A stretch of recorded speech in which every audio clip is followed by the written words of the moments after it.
All right, so we're now going to move on to what I have her permission to call her a rock star, because she arrived from Melbourne on a plane about an hour and a half ago.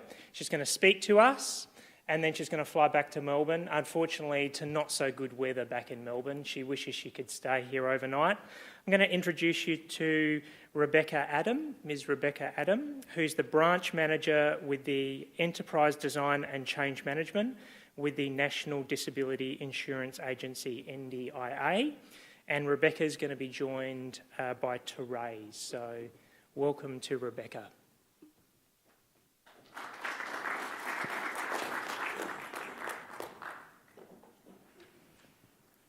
Hello everyone, good afternoon. Thank you for the lovely introduction. I have never been called a rock star before in my whole life. Many other things, but never a rock star, so thank you. Firstly, I would like to recognise and pay my respects to the traditional owners of the land, the Guldi people of the Aurora Nation.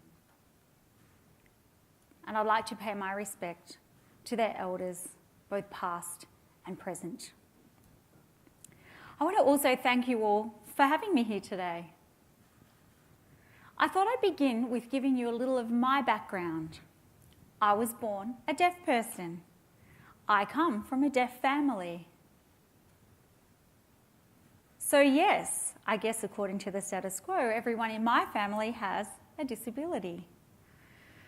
Through my educational experiences and my employment experiences, I have faced many barriers. I think I only had access to interpreters from the 1980s. I was born back in the 1970s. So it's been exciting to be part of a big transformation and personal empowerment as I've moved forward and had increasingly better access.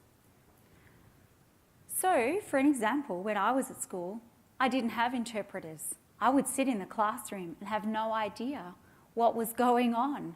When I look back, I just wonder how I managed to get through. Post-school, post-employment, I decided I wanted to give back to the community, and I was on a board, a few boards actually. But for my university experience, I met a person who was also on the board with me. And so we worked together on a very important project, and that was doing some advocacy work around increasing the pool of interpreters and also improving the qualifications and the skills that they came with. By this time, which was some time later, my friend had become a partner in a top law firm. Kudos to him. And so as the project finished, I said to him, wow, I know this deaf person who is phenomenal. The qualifications they hold are fantastic.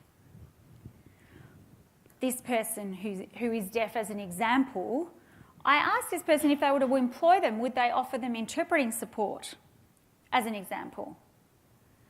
And his answer was, well, actually, no. I was so taken aback. This person with their experience, we'd worked on a project together and we'd been on a board together, still wouldn't employ a person with a disability due to the extra cost that was involved. Which brings us here today and the difference that we can make.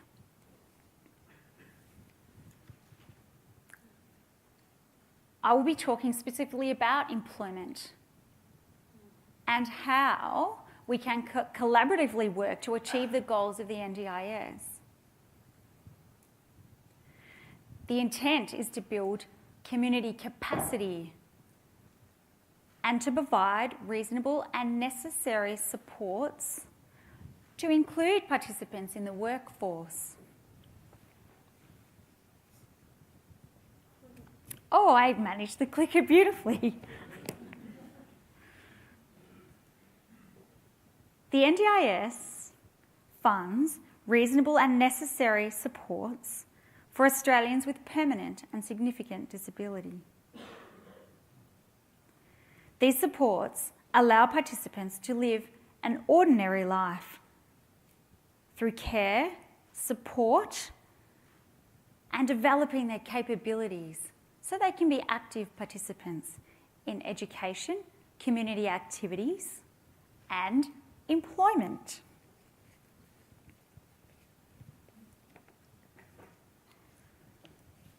The Productivity Commission highlights the very importance of improved economic participation to realise the goals of the NDIS. The NDIS comes into play with vocationally based reasonable and necessary supports when the Commonwealth Employment Services, CES, aren't able to be used. These services are normally provided by such agencies as Job Access and Disability Employment Services.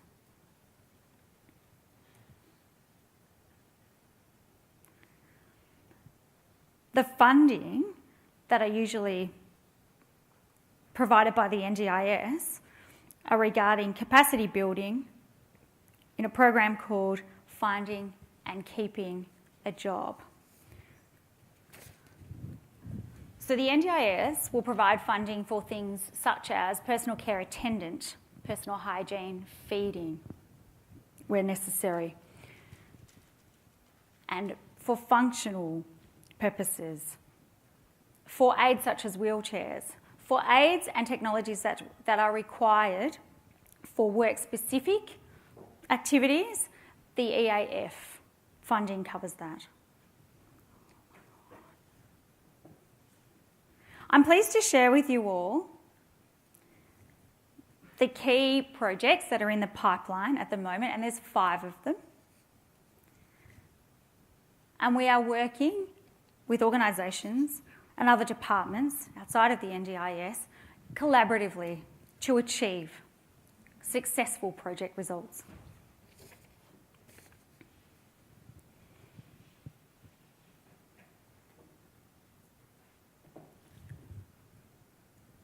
We have a steering committee for this particular project working alongside the Department of Social Services and achieving basic employment outcomes for people with disabilities.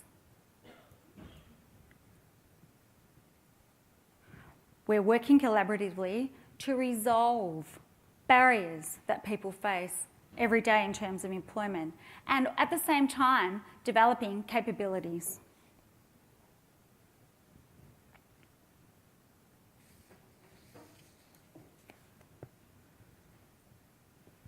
There are 6 stages that you can see up here that describe the interface of employment. In terms of education, segregation is often experienced, and also disempowerment. So we want to work collaboratively, government with other partners, in an integrated approach to try and resolve some of these barriers. We believe that the earlier the intervention, the better the outcomes for people with disabilities. And so their confidence is increased and they are better able to access employment opportunities. Pre-employment supports, strategies around the participants' needs and ways that they can prepare for a job interview, offering training, developing programs, strategies to match both the participant and what they want to achieve. Work trials allow the participant to come into the workspace and feel more comfortable with what's going on. Placement support is the next stage or phase. Making sure that the participant or the employee now and the employer are well matched.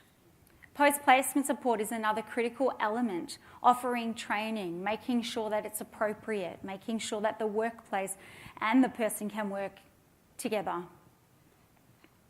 The Jobs in Jeopardy program is one that deals with risk inside of a workplace. And so the participant and the employer work together to nut out any issues that might arise. And of course, the EAF funding, which assists with task-specific employment requirements of the employee. We're working in partnership with the Department of Social Services around all of these elements.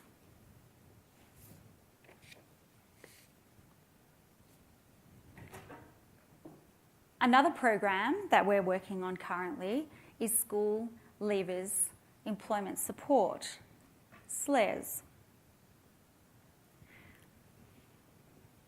In order to provide reasonable and necessary supports for school leavers who are transitioning into the open employment.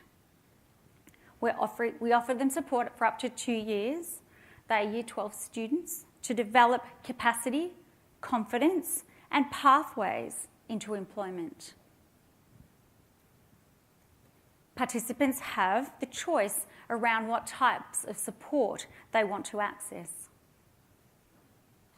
Currently, it's available in New South Wales, the ACT, Victoria and Tasmania, and also South Australia. The key stakeholders, of course, are teaching staff and other providers.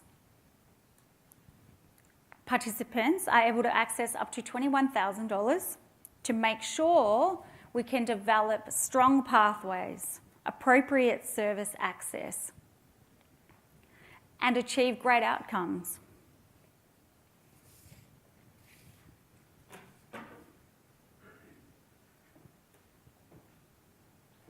These are some of the aspects that we offer assistance in: money handling, travel training, work experience, and open employment, or preparation for open employment. Managing time, getting up for work, making sure that breaks are taken, making sure that the everyday things are included, and also taking instructions in the workplace.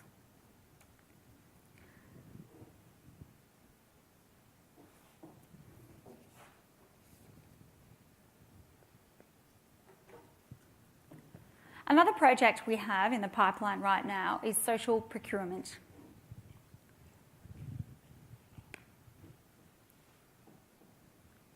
We are responsible for contracts with other organisations and agencies. As an example, the local area coordinator partners that we have a contract with them to motivate them to provide employment opportunities for people with disabilities.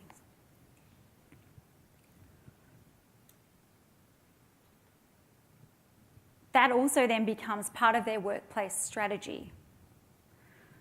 So to increase the numbers of people with disability working inside of those agencies. We have achieved some success in that domain. Some of the LAC providers are saying they have an increase of 10%. Other agencies are suggesting their increase is 20%. So things are looking good. I also have a few friends myself on a personal level who are starting to work in these roles, so it's very exciting. We will certainly be looking to include other agencies, other organisations, other government departments in encouraging them to include that as part of their contracts as well, and try and increase the disability workforce. So other agencies such as the Department of Human Services and the Department of Social Services. This is the last project that we'll talk about today, Australian Disability Enterprise, ADES. They're generally not-for-profit organisations and they provide employment opportunities for people with disability.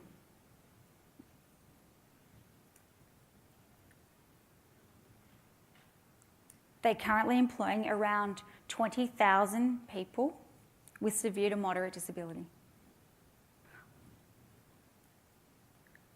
we're very pleased to be providing transitional funding so that when the NDIS is rolled out, these organisations will have the opportunity to improve their workforce, making sure that it's a smooth transition.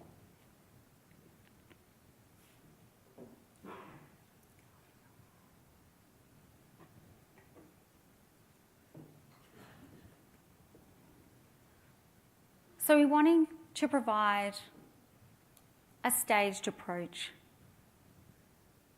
that will look at and consider the current ADE option and where that can go. Perhaps it will be a supported wage system in open employment. Perhaps it will involve a continuum of employment services.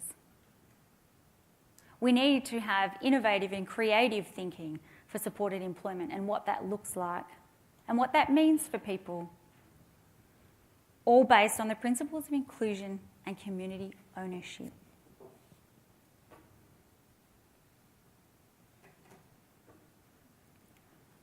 So I'm happy to take any questions. I hope you've enjoyed the presentation. I do have to let you know that unfortunately a member of the steering committee around employment was unable to attend today. So this isn't my area of expertise, but I'm very happy to take any questions and also take questions on notice if I'm not sure I can respond accurately.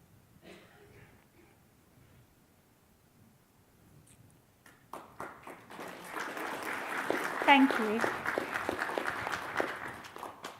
We have people from many diverse backgrounds with many different roles here today, so I know that we would have found that incredibly helpful, that information, so thank you for sharing with us. As a parent of a young person on the spectrum, I found that incredibly encouraging and incredibly helpful, I must say, so thank you again. I am very shortly going to hand over to Andrew Davis and to Michael Fieldhouse to close the formalities of today. So I wanted to share with you very briefly some of the feedback that I've received from different people today. Making the data available, people have commented, is incredibly helpful. We've heard some of that this afternoon from some of our researchers, but also this morning from different speakers. Hearing the personal journey from some of our colleagues, whether they be leaders of people that are working for our organisations, in our organisations that are on the spectrum, or from our colleagues on the spectrums themselves, has been incredibly helpful. But also bringing the community together, because as I mentioned, we have people from very diverse organisations and backgrounds here, so bringing the community together has been very helpful.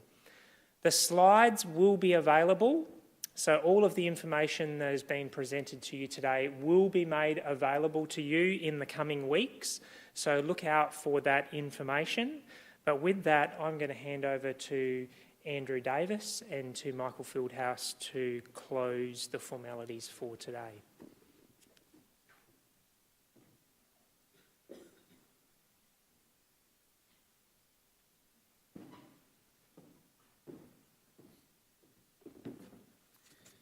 We haven't talked about this closing, so it's another fine mess you've got me into, Stanley.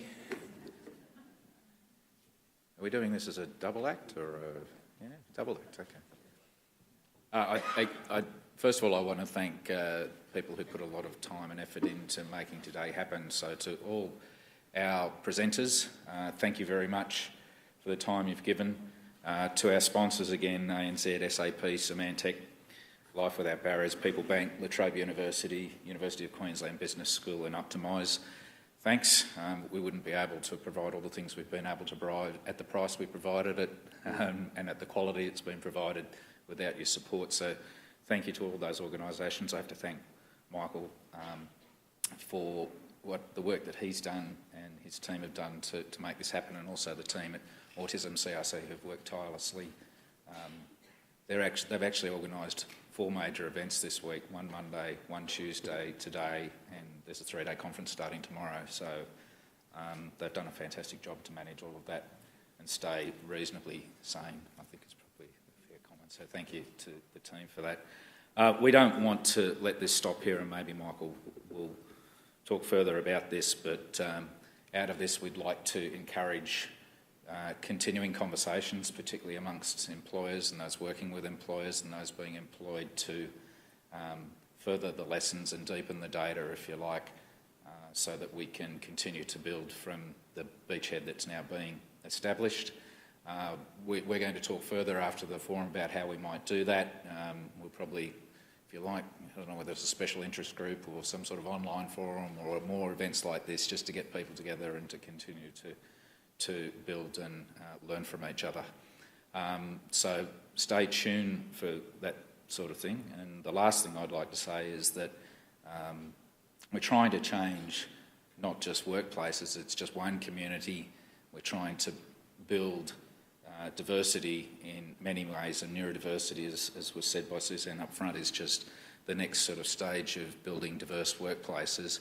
And we're trying, and I would hope that our workplaces can sort of lead this for our communities more generally. And it'd be great that if what we see out of this is there's a time in our workplaces and our community where people on the spectrum can proudly self-identify as being autistic and not be labelled that way by others. Thank you. Yeah, thank you. Yeah, thank you, Andrew. I think also just a gratitude to everyone here. I know this is really a beachhead. It's really humbling to do this in Australia, and hopefully this will be one of many conferences or forums we have in the upcoming years. I think it's important to remember this is just the start. It's a journey. It does take time. We know, yes, you're seeing a lot of probably IT companies around here presenting, but we're very lucky to have Sunpork, which is also to show us another side of what's possible. I think hopefully we'll have a lot more other employers here from a lot more other industries, just showing what the art of the possible is, and hopefully we can share those experiences. But also, I think depth and the actual knowledge needed to actually change some of the workplaces to actually create greater inclusivity for the future. Again, thank you very much. I do appreciate it. Just one thing, there's a book that was just released on Amazon, which is The Employer's Guide of Managing Professionals on the Autism Spectrum. So if you want to pick that, it's just been released. There's a few books coming out, I understand, from the US from practitioners, but I do recommend that book to have a read. But thank you very much, and I do appreciate it. And thank you all to our people like Nigel, Felicia, Jackie, who've actually spent countless hours putting this this forum together too. Thank you.